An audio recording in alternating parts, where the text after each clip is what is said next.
Michael Laws.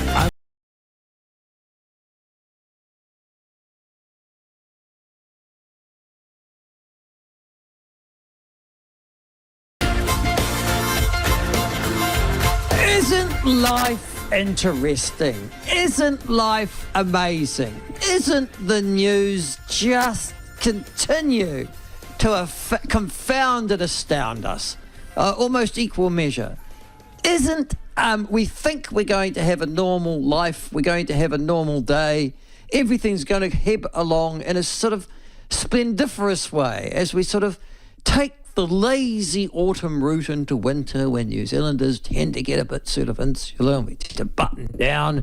Then we come out again in spring and we sort of really liberate ourselves in summer with all the stuff that we put on in winter. But we're out there anyhow, naked in our thongs, enjoying ourselves. But this year, we're meant to be winding down now. This is now the second official month of autumn. And things are just, we're just starting to hunker down. We've got our last sort of fling. It's Easter weekend on the prospect. And then after that, it's sort of, you pack up the tents, the caravan goes away. You're just looking ahead towards winter. The kids are off for a couple of weeks, so you've got to look after them for the school holidays. But then they get into their winter sport and all that. They go back to school. You hope that there's not going to be another strike, but there probably will be. But generally, it's just meant to wind down. I mean, the cat starts to add a little bit of fur. The dog starts to not get up quite so early in the morning. It's that sort of season. And then blow me down. Sean Plunket gets banned from Twitter. What is that about, Sean?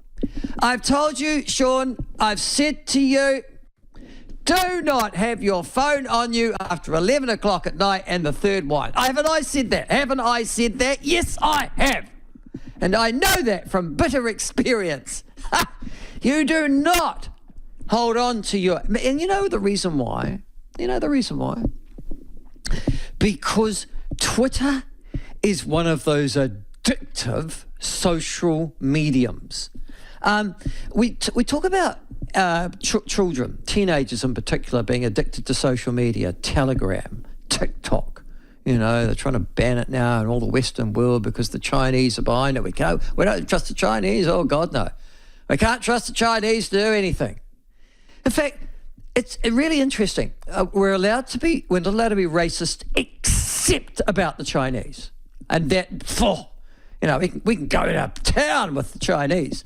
We hide that behind the Chinese Communist Party. But really, you're sort of encouraged to look at every person who's running a fish and chip shop in this country as a bit of a fifth columnist. And they never talk about they never say, oh, now listen, you've got to separate the Chinese government from Chinese people. No. No. It's just in mainstream media, it's the Chinese in toto, as if they're all sus. Even the ones that have been here for longer than, most New Zealanders, to be honest with you. First lot of Chinese that came out here following the gold in the 1860s and 1870s and stayed. And they've been wonderful, magnificent public citizens of this country. God, you don't find them jamming up the district court on a Tuesday morning, do you? They're not the ones in the court news. Dear Lord. Their sons and daughters, they're the ones that are walking across and you go, oh, the bloody Chinese. You mutter it under your voice. God, they work hard, as if that's a bad thing. Oh, yeah, but they're always swatting, aren't they? Oh, yes, it's dreadful to educate yourself and make yourself more intelligent. How dreadful. But, there they are. Just saying. You never see the Chinese in the wrong place. More recent migrants, can't suggest the same.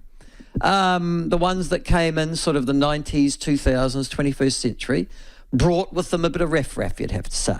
Bit of the old organised crime from the mainland, particularly from Hong Kong, those sorts of areas. But, as a general rule, when you look at all the stats, it doesn't matter whether it's incarceration, academic scholarship, what else would you like? Self-government, earning power, whatever. Damn it, there's those Asians. They're right up there. There's the Chinese in particular. Amazing group of people. Now, I say that because at this point in time, Twitter they're trying to ban TikTok because of its connection somehow with the Chinese Communist Party. And they're also trying to ban, just as I talk to you now, those cameras, those funny little cameras, the CCTV cameras? Well, if they're made in China, apparently we've got to ban those as well. So the New Zealand Herald's running the story. There's 1,200 of them in sensitive places. And I'm going, whoop-de-doo. They're hardly mass communicating all that information back to the Chinese. Oh, dear Lord, outside Ron's chippy, the CCTV, the Chinese Communist Party in Beijing, they're onto that information. Holy moly, what they'd find out. Apparently one member of Parliament's got them. Not a cabinet minister, but he's going to have to think about taking them away because it's made in China. Dear God. Next I'll be saying, where your clothes, sus, made in China. They're very smart, these Chinese, You never know if you're being monitored. Next time you go to the loo, could be somebody in Beijing looking right up your jacksie. Honestly. So there is a bit of phobia about the Chinese at the moment. We've become a bit phobic, I think is the word. Chinese Communist Party government, yes, I think so.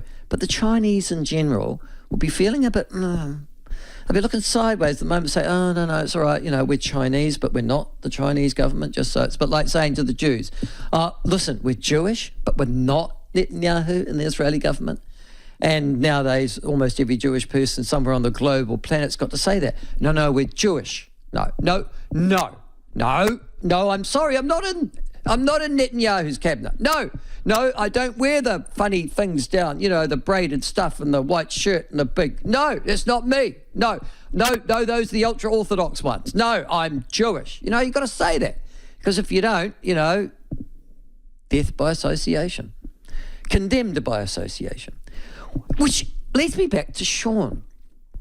There I was yesterday afternoon when the news came in that the founder of the platform had been banned, permanently banned, I might add, from Twitter. Permanently banned. Even Donald Trump isn't permanently banned from Twitter, but the founder of the platform is. And there is a celebration of this banning from all aspects of woke New Zealand society. To be fair, I don't think the rest of the world's quite got in on it. But in New Zealand, and particularly some in the trans community, Shanine Lau, the young New Zealander of the year, God, doesn't that make you puke? And not because he's trans. No. But because of how he got the award. But there are a whole series of individuals. And the really interesting thing to me last night was, Kelly, I actually went and thought, I'll just track down who all these people that are so thrilled that freedom of speech has died on Twitter. and I was amazed that Radio New Zealand and stuff were quoting one particular of them. I've got to introduce you to it because I then went and had a look and realised that, the man's name. What's the man's name? I'll just find it for you. It is Guled Meyer. Now, do you know Guled Meyer at all? Sean? No. No? Guled Meyer. Sean does, apparently. Sean does. Is he nodding? Seems like a nice guy. He knows Guled Meyer. Well, Guled Meyer was actually quoted yesterday afternoon of applauding the fact that Sean had been banned from Twitter permanently. Honestly, mate, you don't even go to jail permanently for killing people these days, but dear Lord, whatever Sean did, he's been permanently banned. And now Guled Meyer was sitting there and he was quoted in Radio New Zealand or at least his tweets were, which I found ironic, in Radio New Zealand and Stuff reporting, who gleefully reported, I have to say, that Sean had been banned. Then I went and looked at Guled Meyer's Twitter account. And it is the most appalling, racist account that I think I've ever seen. In fact, so racist that I'll tell you what he believes, Guled Meyer. He believes all white people are evil. All white people are inherently racist. And he doesn't even call us white people at all. He uses the words Waipipo, W-Y-P-I-P-O. It's a sort of shorthand that black racists use against white people on Twitter. They don't call white people anymore. They call them Waipipo. It's their, derogatory name. It's like nigger, all right? So if I call a black person a nigger, Waipipo is the white equivalent, all right? It's the same sort of pejorative, racist, cast-off description of a person based upon their colour. So if I was to call somebody a nigger, it would be designed expressly to offend and to put down. And so Guled Meyer and his type use Waipipo, W-Y-P-I-P-O, as their equivalent. And they gloried in the fact that they had been able to engineer through their complaints the banning of Sean Plunket from Twitter. Now, can I just say to Sean, who's probably listening to this, I hope he is, Sean, it's the best thing ever that you've been banned from Twitter. It'll have a lot more time because Twitter, I think, is meant to be addictive, and as I started off, the same way that Telegram and TikTok are for teenagers. It's sort of like catnip if you're just a bit, because Twitter encourages you to say something that's at the top of your brain, but if you had 5 minutes more, you wouldn't, And if you look at Twitter, it's a cesspool of people who are actually giving you their instant response to it before their brain's engaged at all. Guled Meyer being a classic example. But it is also a cesspool of journalists and influencers and politicians and policymakers and people who want to change the world to their point of view. It's also just for them. Most people, I would contend to you, don't use Twitter at all. And if you do go to Twitter, and sometimes I do, it's not downloaded to my phone, I've got to go through my iTablet to sort of follow somebody, like I have just done some research for this morning, then you just realise, geez, this is the reason why. This is the reason why you'd ban Twitter in toto.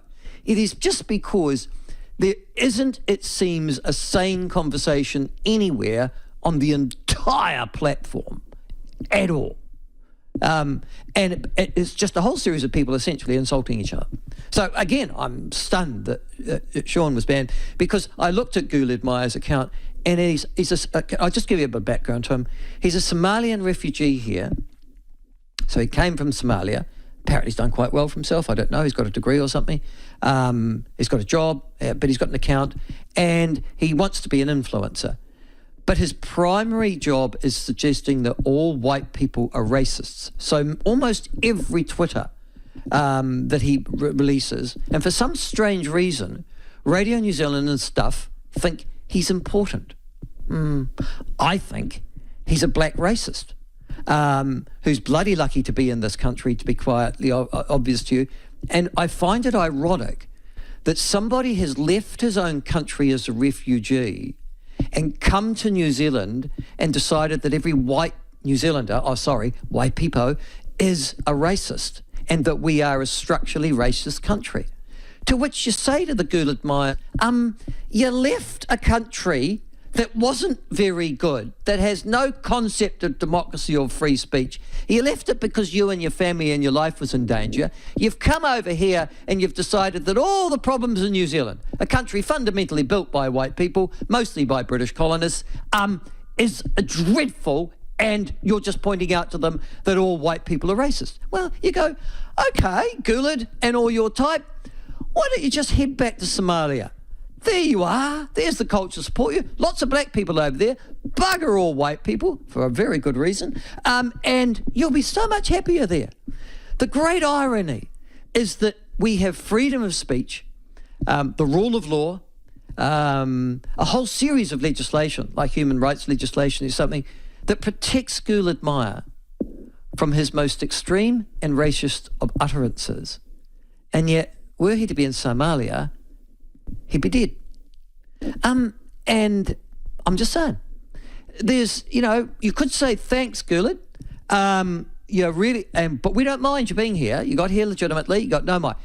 You're entitled to your freedom of speech. No one's going to deny you. You're entitled to say that Sean Plunket's a racist and you're so pleased that you managed to get him off the air.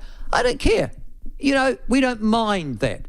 But it does seem slightly infradig, if you don't mind me saying, that you've escaped a totalitarian regime where your own people are shooting each other on a regular and routine basis. Oh, and lots of other innocent people as well. And you come here and decide that the real problem, the society which you fled to, is the people who created the society that you fled to. You don't think that's a little ironic? I do. All right, so listen, so Sean's going to have much more time on his hands, but I do find it ironic that, and I don't know how these algorithms work. I'll give you a true story. I went on Twitter when I was a mayor. I thought, it's a social media, I'll use it. And then I suddenly discovered that at 11 o'clock at night, after the third glass of wine, it was not a good idea. So I took myself off it because I looked back at some of my postings the next morning and went, Michael, you've just reacted to something. And Twitter's designed to make you react. So there are provocations aplenty in that social media platform. That's the reason why it's popular. And people like being provoked. They like being angered. They like being outraged. And then in that instant, they give their 140 characters.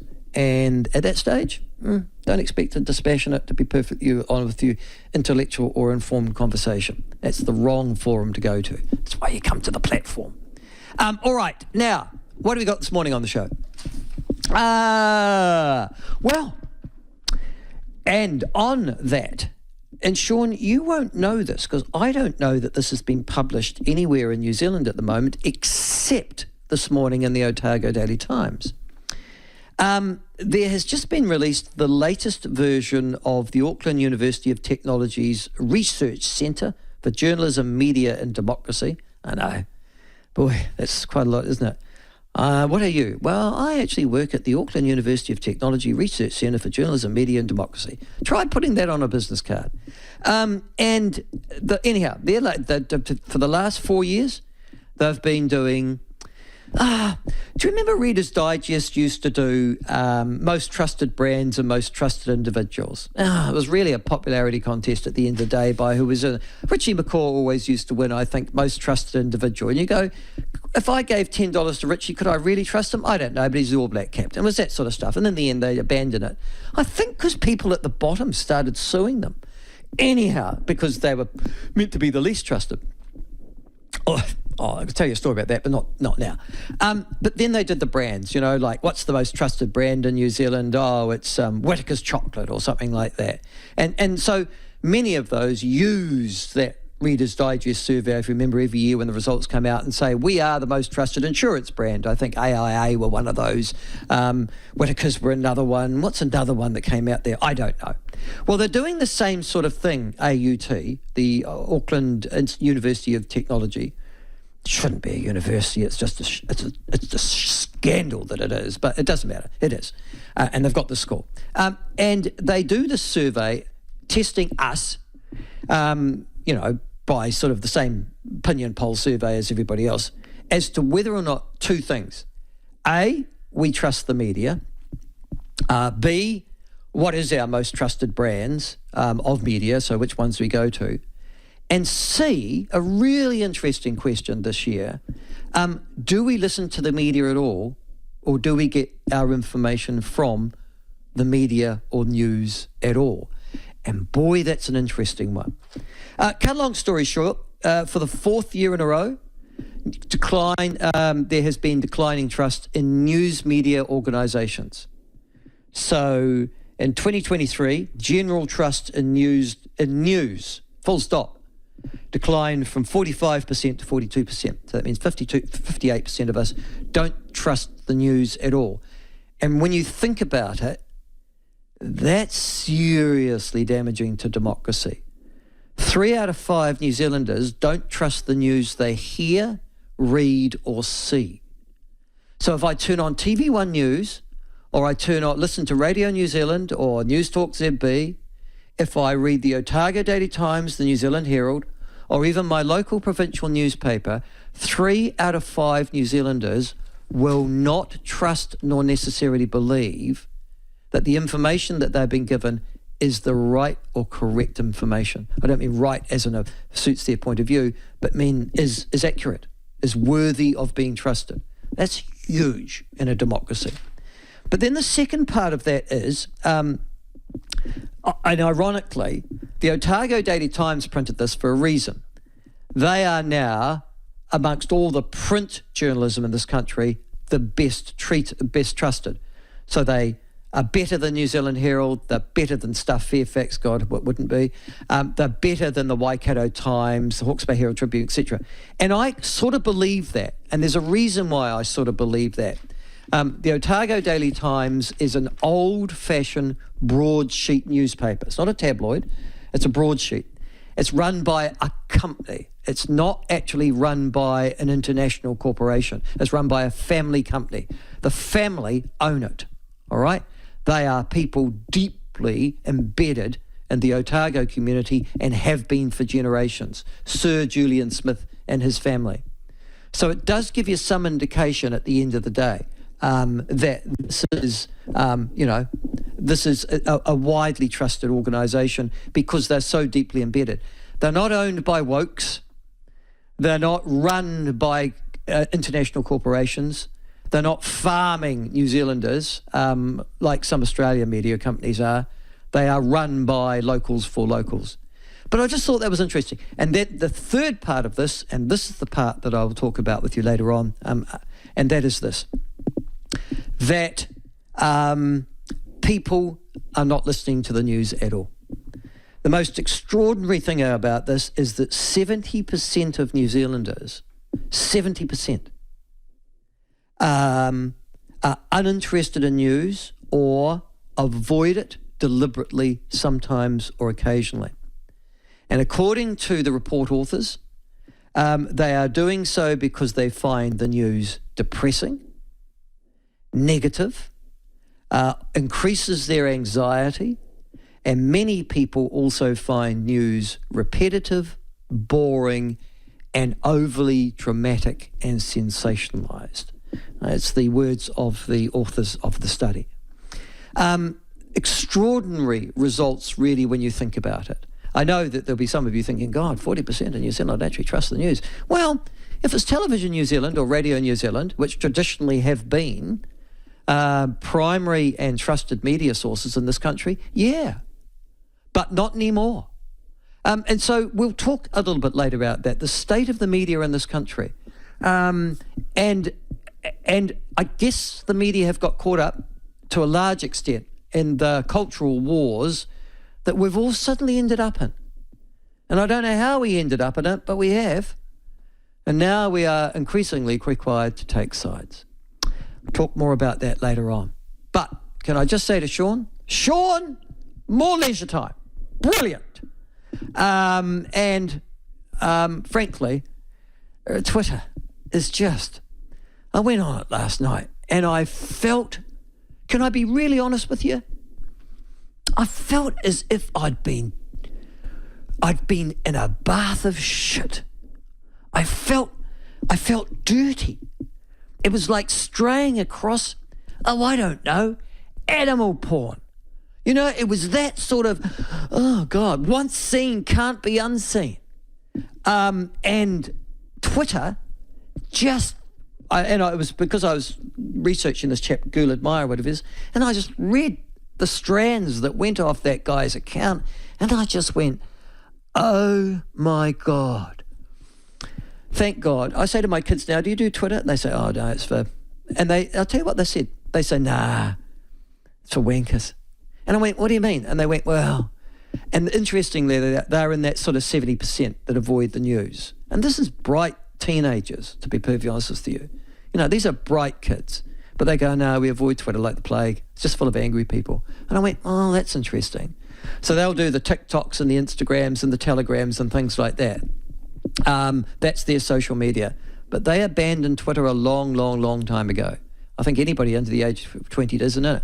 Kelly, under the age of 30, I mean, you're just slightly over 30. Do you have a Twitter account? I've never been on Twitter, and that was why. I'm on Facebook, not that I like that too much, but Twitter I thought is for angry boomers. Yeah, actually, I don't think it's angry people. No, I'm a boomer, and I don't go on Twitter. I think it's for, is it angry Generation X's? Yeah, it might be. Just angry people in general. It's the post-boomer. Yeah, that's right. Yeah. Sort of 40-year-old. And they all hate each other. Oh, they absolutely do. And they wind each other up. Yep. And they all try to act much more intelligent than they are. But anyway. Yes, and it's almost as if they are seers, and they pronounce and promote themselves as seers. But like I said, the worrying part is that people took Twitter seriously to start with. The media did. It's because they themselves were on it. There wouldn't be a journalist that's not in Twitter. And you can almost see why journalism is why journalism. Have you seen that really nice balance I've put through this, Kelly, in this editorial this morning? Just Beautiful. Quietly. Twitter, trust survey, culture wars, just saying.